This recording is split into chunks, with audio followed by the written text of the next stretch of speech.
6 a.m. and we are off into the mist. The world around us wrapped in thick fog. It's October and the cool fall air is all around.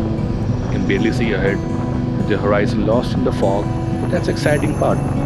Each bend in the road is hidden and every turn feels a bit risky.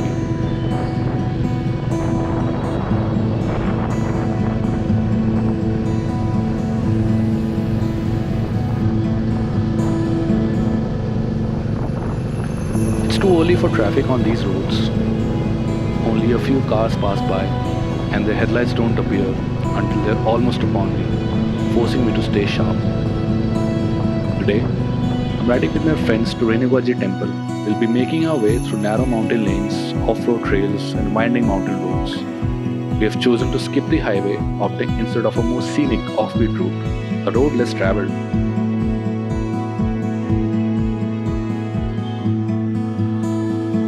It's a bit chilly at this hour, but thankfully not as frigid as the winter mornings, so my fingers aren't numb. I had to lift my visor because it kept fogging up, and with everything around me white, I couldn't see a thing. Now the dew is hitting my eyes, but at least the visibility is much better. We continued through the thick fog, winding past small villages and pine forests, until we stopped here. It's all white around, and the blinkers are stinging in our eyes in this fog.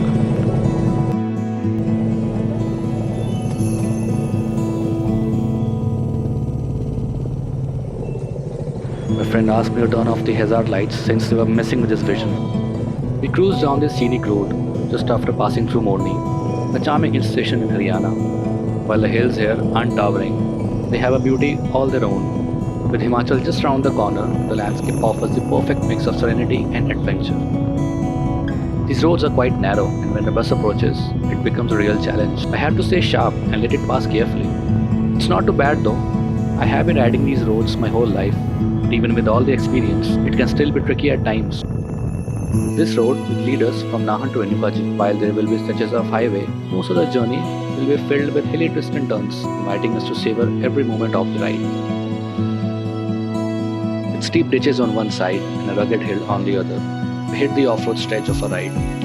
A wave of excitement surged through the group as we tightened our grips on the handlebars, ready for the challenge ahead.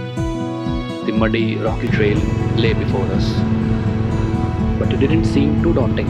My Meteor was handling the terrain like a champ. Being a cruiser, the suspension's holding up pretty nicely.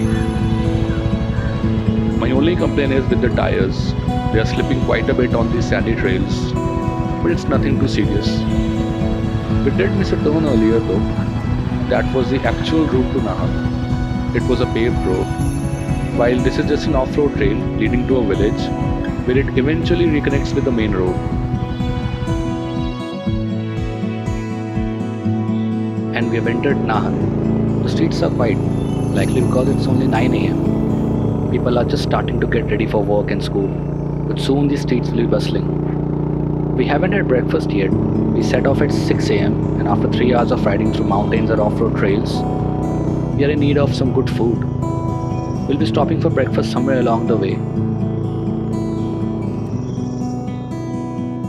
We have just merged onto the highway, though it's only a short stretch before we turn onto the Renukaji road. It feels good to ride on smooth paved roads for a change.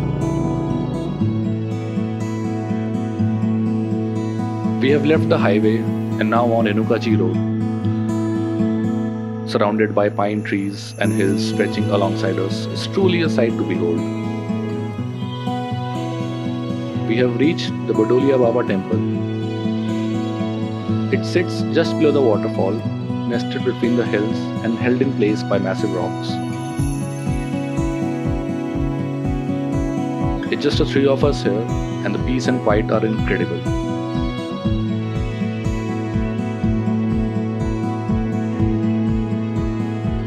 Climbing up the narrow stairs to reach the top, I finally arrive at the main temple.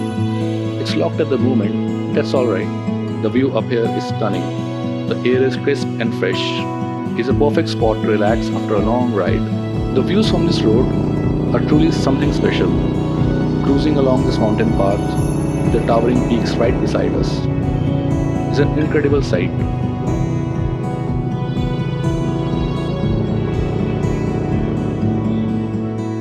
And here we are, rescuing our friend. The road was rough, and the bike took a spill.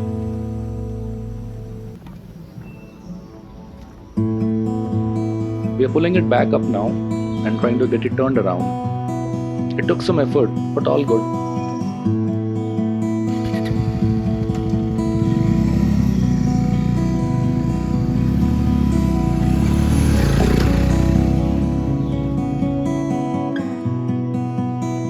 We are now entering the peaceful Renukaji Temple. The road ahead is absolutely breathtaking. There's something captivating about it, a sense of peace that washes over you. Riding along this stretch, green grass lines both sides of the road, with forests gently clearing them from behind. It feels like nature's own masterpiece, peaceful, inspiring. All the fatigue from this long journey seems to have vanished, absorbed by the stunning scenery around me. I had to slow down just to breathe it all in. Look at that lake, how beautiful is that? And as if by some gift, there's almost no traffic here, barely a car in sight. Today feels truly special.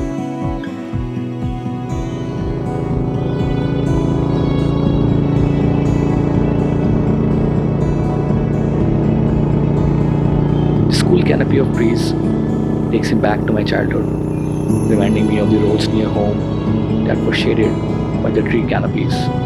Such bliss.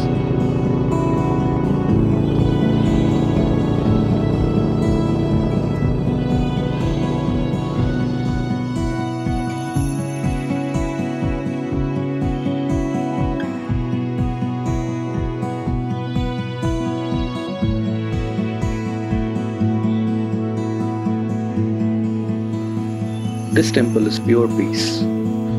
With hardly any crowd, we were able to relax here quite a while. We had some food and drinks and felt completely refreshed. The lake was filled with fish, and we decided to take a walk along the 3-kilometer track beside it. Along the way, we came across 2 animals in enclosure, a bear and a pair of leopards.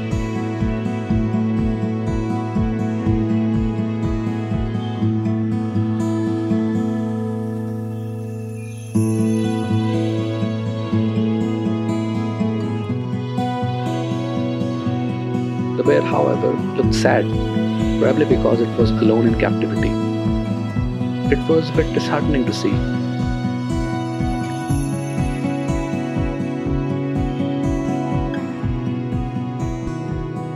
It's time to head back home, and we have decided to take the highway this time.